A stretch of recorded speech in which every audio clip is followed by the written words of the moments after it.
What it do, man? It's your boy. I'm gonna say it's your boy named Battle Truth. It's your boy Battle Truth coming to you live and direct from the Battle Truth headquarters, man. Giving you another episode of Pages, Chapters of My Life.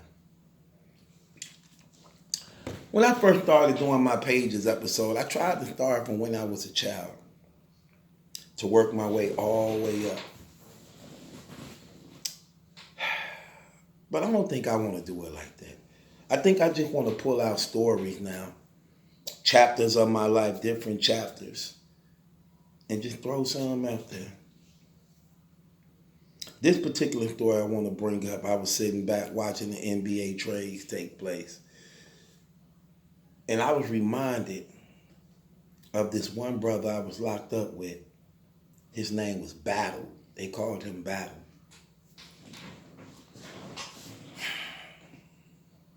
I know a lot of people may not have been to the penitentiary, but I'm going to tell y'all something.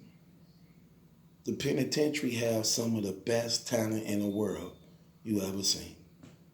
On all levels. Singers, rappers, artists, athletes. You'd be like, dang. Just show you how talented these brothers and stuff is.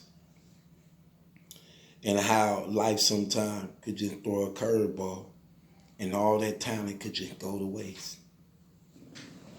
So they got a lot of activities in prison to just help inmates keep their mind off of family, home, children, to help them relieve their stress and things like that, to keep them occupied, to help them jail better.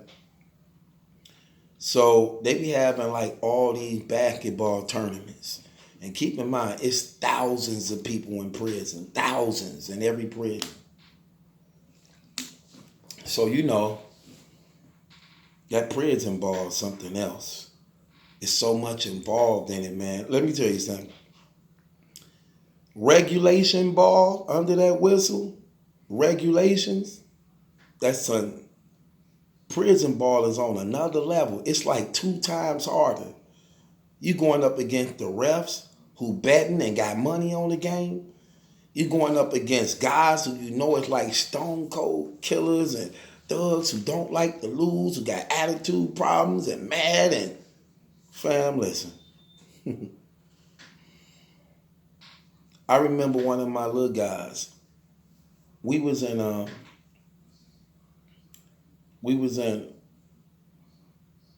Oak Hill Correctional. And when we was in Oak Hill Correctional,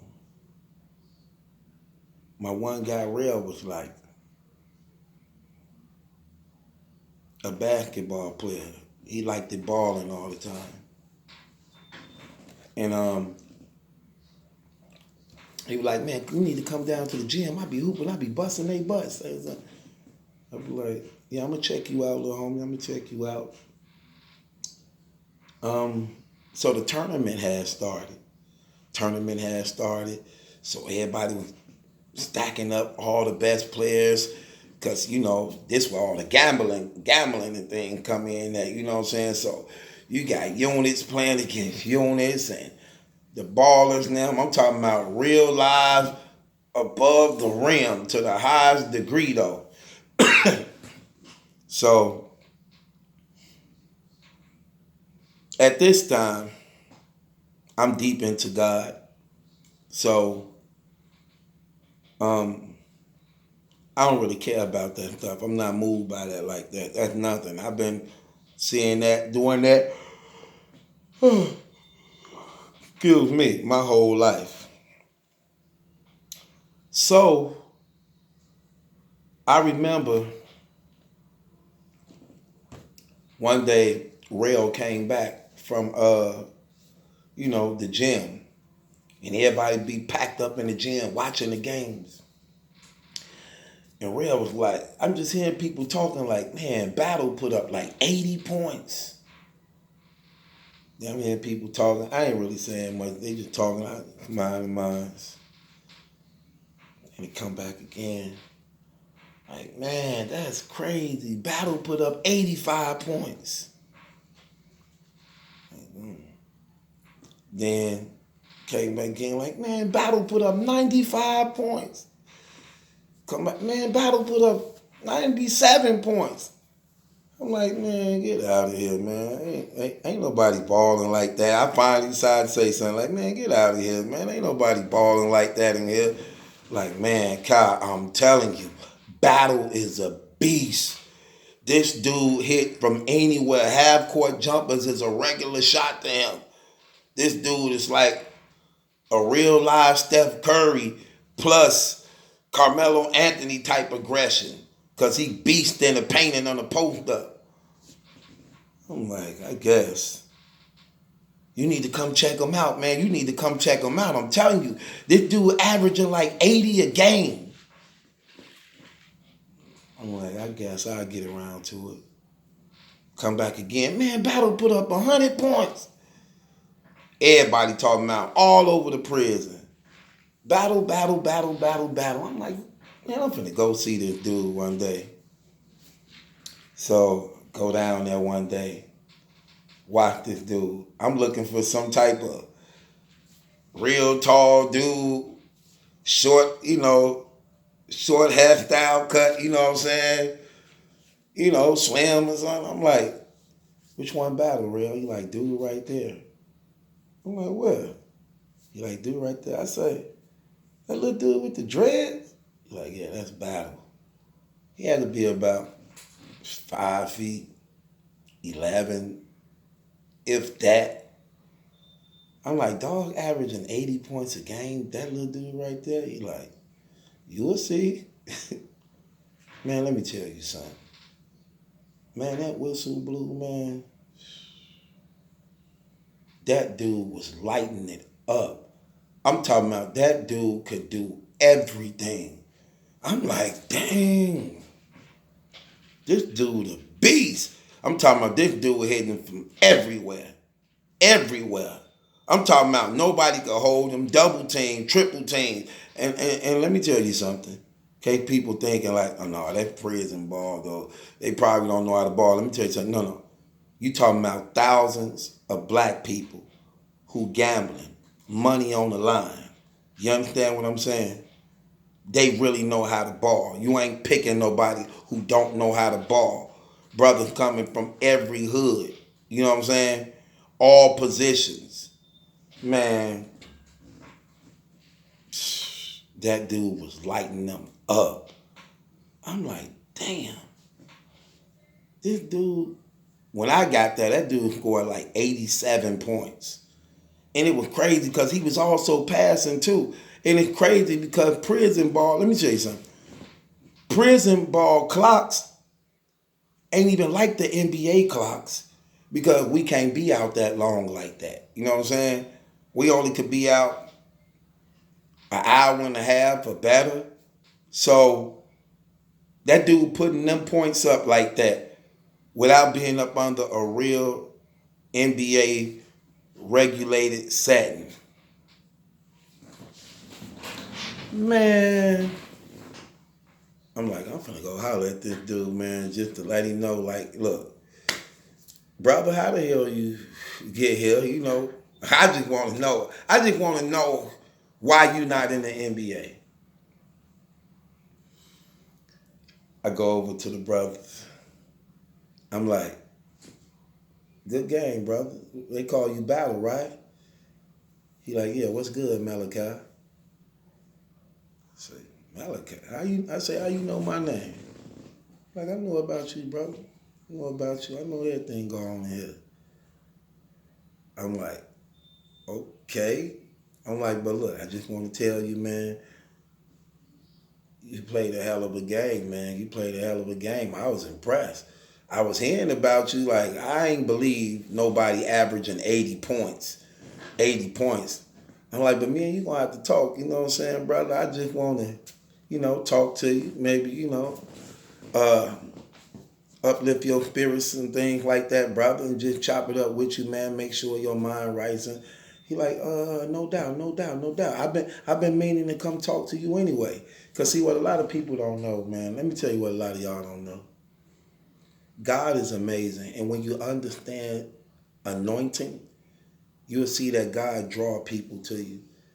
And even when You don't think they watching and they know. He had already been asking about me because he heard about me. He used to hear about the things I would be doing by helping people and just how the spirit would just be moving. You know what I'm saying? And he came to me one day and he just was pouring his heart out to me like, man, brother, I supposed to be in the NBA, man. I missed my opportunity, man. I got off into the streets selling dope and stuff. One day a dude tried to rob me, man, and I ended up taking his life. I'm like, oh, that's how you ended up here? I say, so why was you selling dope and stuff? He was like, man, I ain't had no support. I ain't had no support when I was balling. I ain't had no father in my life or nothing. I knew I was good in balling, but I couldn't afford the uniforms. I couldn't afford the shoes.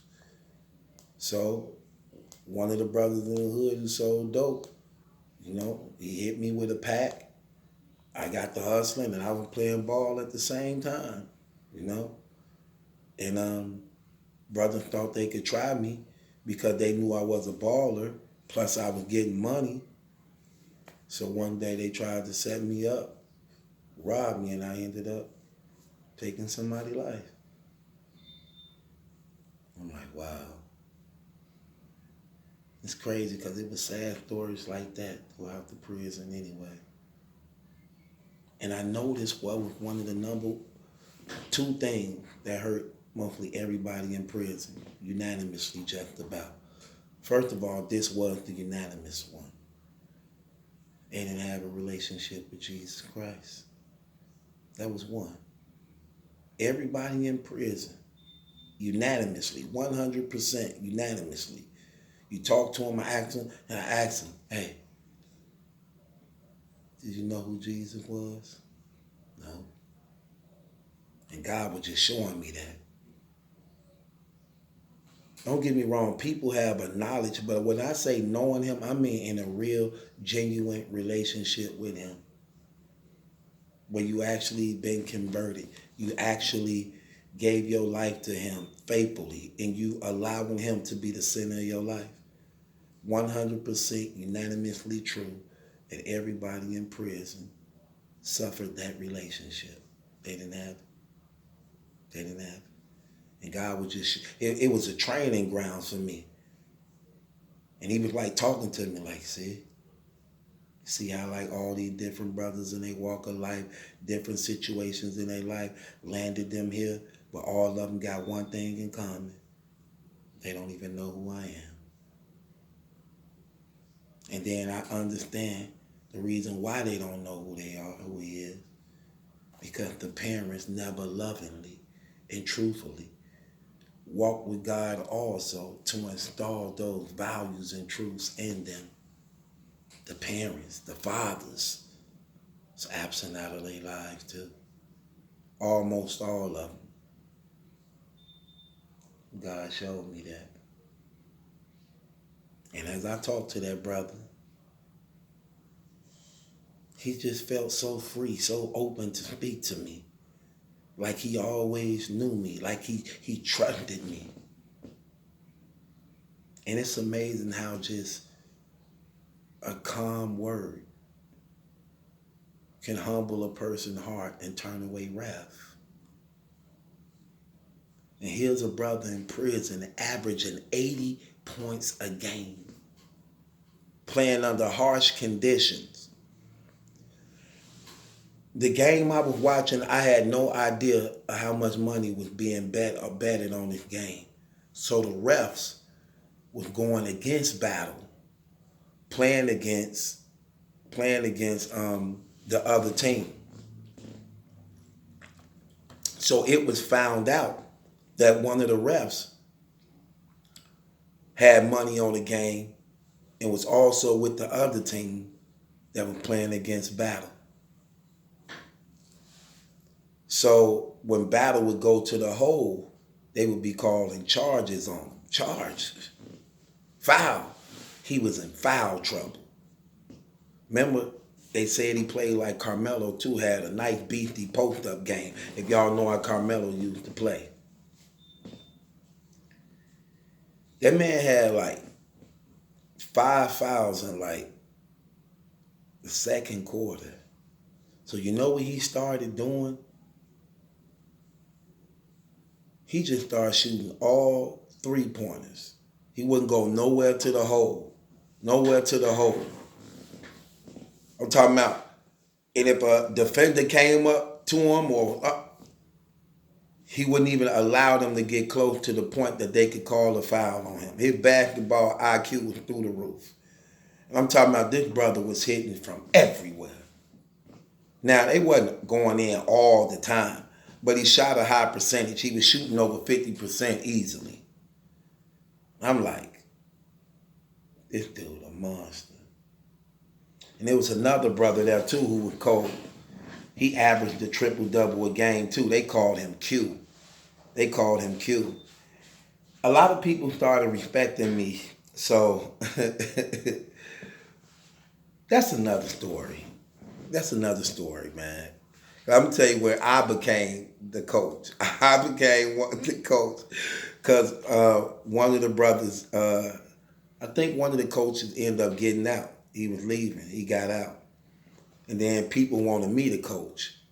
You know what I'm saying? They came to me, the team came to me like, hey, Malachi, man, we need a coach, man, to take the place of our last coach, man.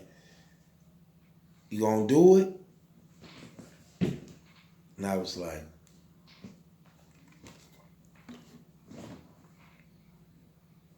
yeah, I do it.